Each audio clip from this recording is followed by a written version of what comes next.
Hola, buenas noches, espero se encuentren bien en casa, es un gusto nuevamente compartirles. El día de hoy quiero compartir, no sé si recuerdan, voy a hacer un poquito de recuento de las sesiones pasadas y he hablado de Salomón. No sé si recuerdan, hablé la vez pasada de la gloria, de cómo Salomón reconocía la grandeza y que Dios era un Dios de promesas y que cumplía sus promesas. El día de hoy voy a darles otro enfoque. Quiero hablar de 3 personajes muy interesantes. El primero es nuevamente Salomón, pero les voy a dar otro enfoque. Recuerdan que la vez pasada yo les di el enfoque de que era un hombre muy sabio, era un hombre que efectivamente hacía cosas maravillosas, era reconocido por su fama y era un hombre temeroso de Dios, era un rey temeroso de Dios. Pero aquí quiero darle otro enfoque. Vamos a ver a un Salomón apartado de Dios. Vamos a leer rápidamente Primera de Reyes 11 del 1 al 4. Dice así: pero el rey Salomón amó, además de las hijas del faraón, de la hija del faraón, a muchas mujeres extranjeras, a las de Moab, a las de Amón, a las de Edom, a las de Sidón y a las heteas, gente de las cuales el Señor había dicho a los hijos de Israel: no os llegaréis a ellas, ni ellas se allegarán a vosotros, porque ciertamente harán inclinar vuestros corazones tras sus dioses. Y a estas pues se juntó Salomón con amor, y tuvo 700 mujeres reinas y 300 concubinas. Sus mujeres desviaron su corazón, y cuando Salomón era ya viejo, sus mujeres inclinaron su corazón tras dioses ajenos, y su corazón no era perfecto con el Señor su Dios, como el corazón de su padre David. Ese es el primer personaje. Aprendimos y vimos un Salomón diferente, un Salomón temeroso de las cosas de Dios, amaba a Dios, se inclinaba a Dios, pero Dios le había dicho a Salomón: no te allegues a ninguna mujer que no sea que sean extranjeras. Pero él no obedeció. Dios sabía que si él se allegaba a esas personas, entonces le iban a cambiar su corazón. Eso fue lo que pasó con Salomón. Quiero hablar de otro personaje. Primera de Reyes 11, del 11 al 13, dice así: y dijo el Señor a Salomón, es todavía de Salomón, dice: por cuanto ha habido esto en ti, Dios, obviamente hay que recordar que cuando nosotros nos salimos de la voluntad de Dios siempre va a haber consecuencias. No es de que Dios sea malo, sino nos salimos de la voluntad de Dios y hay consecuencias. Dice: por cuanto ha habido esto en ti, su falta, no has guardado mi pacto y mis estatutos que yo te mandé, romperé de ti el reino y lo entregaré a tu siervo. Sin embargo, no lo haré en tus días, por amor a David tu padre. Lo romperé de la mano de tu hijo, pero no romperé todo el reino, sino que daré una tribu a tu hijo, por amor a David mi siervo, y por amor a Jerusalén, la cual yo he elegido. Está hablando dice que de su hijo, está hablando de su hijo. El segundo varón, lo vamos a encontrar en Primera de Reyes 11:28, dice así: y este varón, Jeroboam, era valiente y esforzado. Y viendo Salomón al joven, que era hombre activo, le encomendó todo el cargo de la casa de José. En el Primera de Reyes 11, del 11 al 13, leímos que él iba a quitar el reino a Salomón y se lo iba a dar a su siervo. Dice: lo entregaré a tu siervo. Y más adelante dice: no romperé todo el reino, sino que daré una tribu a tu hijo. Está hablando de 2 personajes que vamos a abordar un poquito. El primero el siervo era Jeroboam. Este hombre era valiente y esforzado. Y Salomón ciertamente le encomendó un cargo importante. El segundo hombre es su hijo. Y ese lo vamos a encontrar en Primera de Reyes 12, 14. Pero vamos hoy a hablar un poquito de Jeroboam, el siervo de Salomón. Resulta que este hombre esforzado y valiente va caminando y se encuentra a un profeta. Este profeta le habla y le dice, se quita su capa y se la da a Jeroboam, y le dice esto el profeta: toma para ti Es Primera de Reyes 11:31. Y dijo a Jeroboam: toma para ti los 10 pedazos, porque así ha dicho el Señor tu Dios de Israel.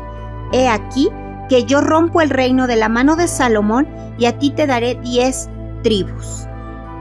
Lo que hizo este profeta es que cuando se quita la capa, le dice a Jeroboam que corte su capa en 10 pedazos. Y le dice: con esto te estoy profetizando que tú te vas a quedar con 10 tribus. Y eso es lo que le había dicho a Salomón. Dice: y lo entregaré a tu siervo. Estaba hablando de Jeroboam. Y efectivamente, el profeta se acerca a Jeroboam y le dice, se quita su capa, le dice: rompe la capa en 10 pedazos y ciertamente te daré 10 tribus.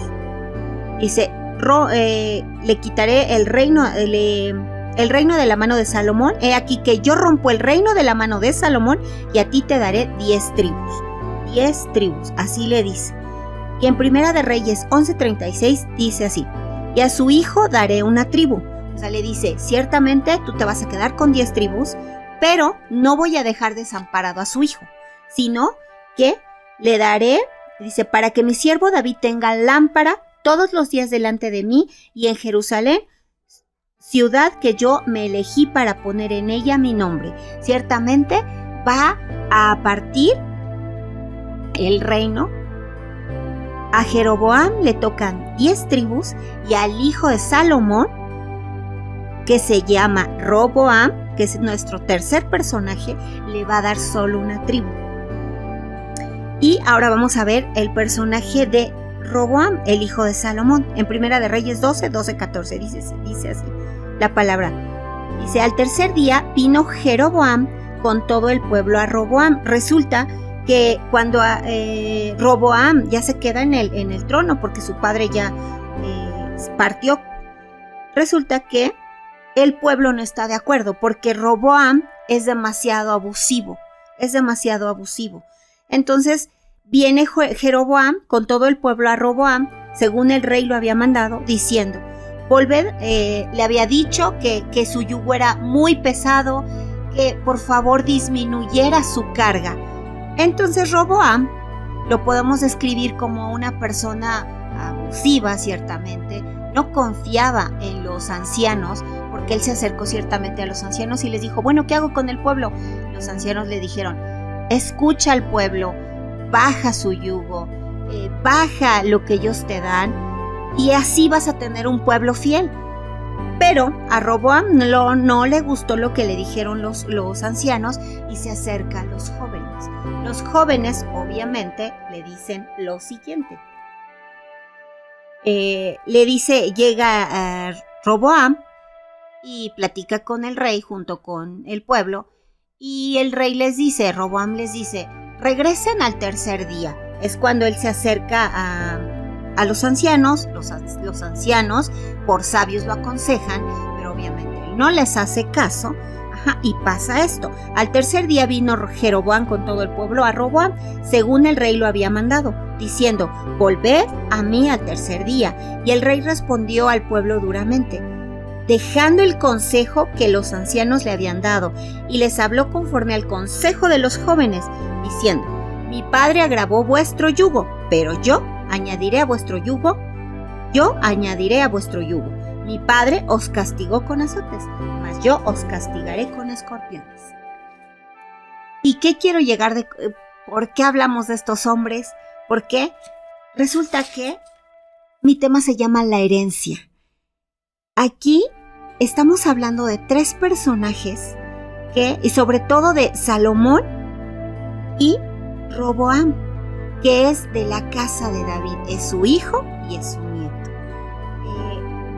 Hay que recordar que la vida de David fue conforme al corazón del Altísimo. Entonces, lo que él sembró, lo que él hizo en vida, lo que él luchó, él entregó, él ciertamente no construyó, como ya habíamos estado analizando en ocasiones pasadas, que ciertamente él no pudo construir la casa, lo hizo Salomón, pero fue lo que fue la herencia que le dejó David, porque David ya tenía todo preparado y Dios le dijo: tu reino no se quedará ciertamente vacío. Y levanta a Salomón. Ciertamente todas las promesas que Dios le había hecho a David se las hizo por amor, ciertamente, porque hay que recordar que cuando nosotros somos agradecidos, construimos una gran herencia ante el Padre. Desafortunadamente Salomón se fue con otros dioses. Ese fue el pecado de Salomón. Pero no así, Dios se olvidó de la promesa que le había hecho a David, que ciertamente le dice: no, te voy a quitar ciertamente el reino, lo voy a dividir, se lo voy a dar a tu siervo, pero ciertamente te voy a dejar una tribu, no te la voy a quitar a ti, se lo voy a quitar a tu hijo, le voy a dejar una tribu. ¿Para qué? Para que ciertamente mi hijo David tenga una lámpara, dice así la palabra de Dios, para que mi siervo David tenga lámpara. Siempre se acordó de David. Entonces, la herencia que alcanzó, o todo lo que hizo David, alcanzó sus generaciones. Mi pregunta es la siguiente: ¿tú qué estás haciendo? ¿Qué estás trabajando? Hay que recordar que nosotros somos ciertamente el pueblo de... Nosotros somos la generación de Josué. No sé si recuerdan, o yo creo que sí han leído, que la generación de Josué fue una generación que fue y conquistó. No le tembló la mano. Ellos creyeron en Dios.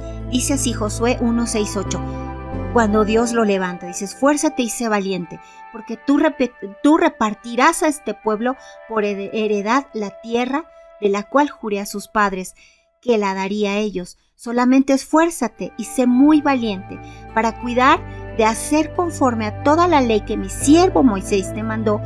No te apartes de ella ni a diestra ni a siniestra, para que seas prosperado en todas las cosas que emprendas. Nunca se apartará de tu boca este libro de la ley, sino que de día y de noche meditarás en él, para que guardes y hagas conforme a todo lo que en él está escrito, porque entonces harás prosperar tu camino y todo te saldrá bien. Esa es la herencia que Dios tiene para ti en esta noche. Mi pregunta es: ¿estás trabajando en ella?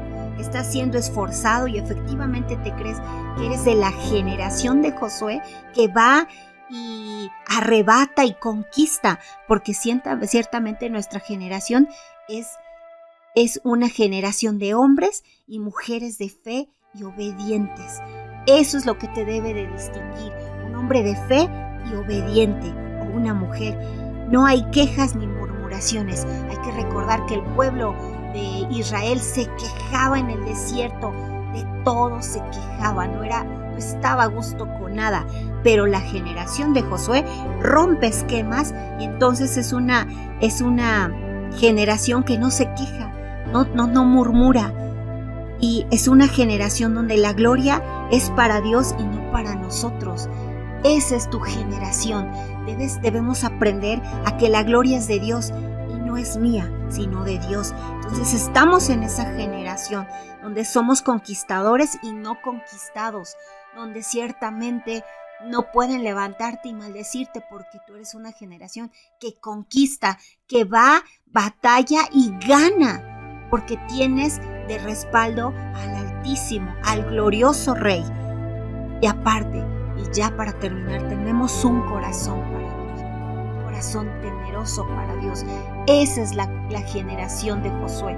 Entonces, mi pregunta es: ¿esto realmente lo estás poniendo en práctica como herencia para que efectivamente nuestras generaciones, nuestros hijos y los hijos de nuestros hijos cosechen ciertamente de nuestra herencia y sean partícipes de las bendiciones gloriosas que Dios tiene para ti? Pero realmente lo estás creyendo, así como David fue, conquistó, luchó, y entonces los demás, sus generaciones, su hijo, su nieto, gozó de los privilegios y de las promesas que Dios le había dado a este hombre. Ahora, tú estás tomando esa herencia, la estás haciendo tuya y la estás poniendo en práctica. Padre, te damos gracias en esta noche porque sabemos que tu gracia sobreabunda en cada uno de nosotros. Mi Dios glorioso, mi Padre hermoso que has creado los cielos y la tierra para nosotros, Padre. Hoy bendecimos tu nombre, te glorificamos y reconocemos que no hay nada fuera de ti. Bendice nuestros hogares, bendice hoy tu palabra y que ciertamente llegue a nuestros corazones y no regrese vacía a ti. Que así sea en el nombre de Cristo Jesús. Amén y amén.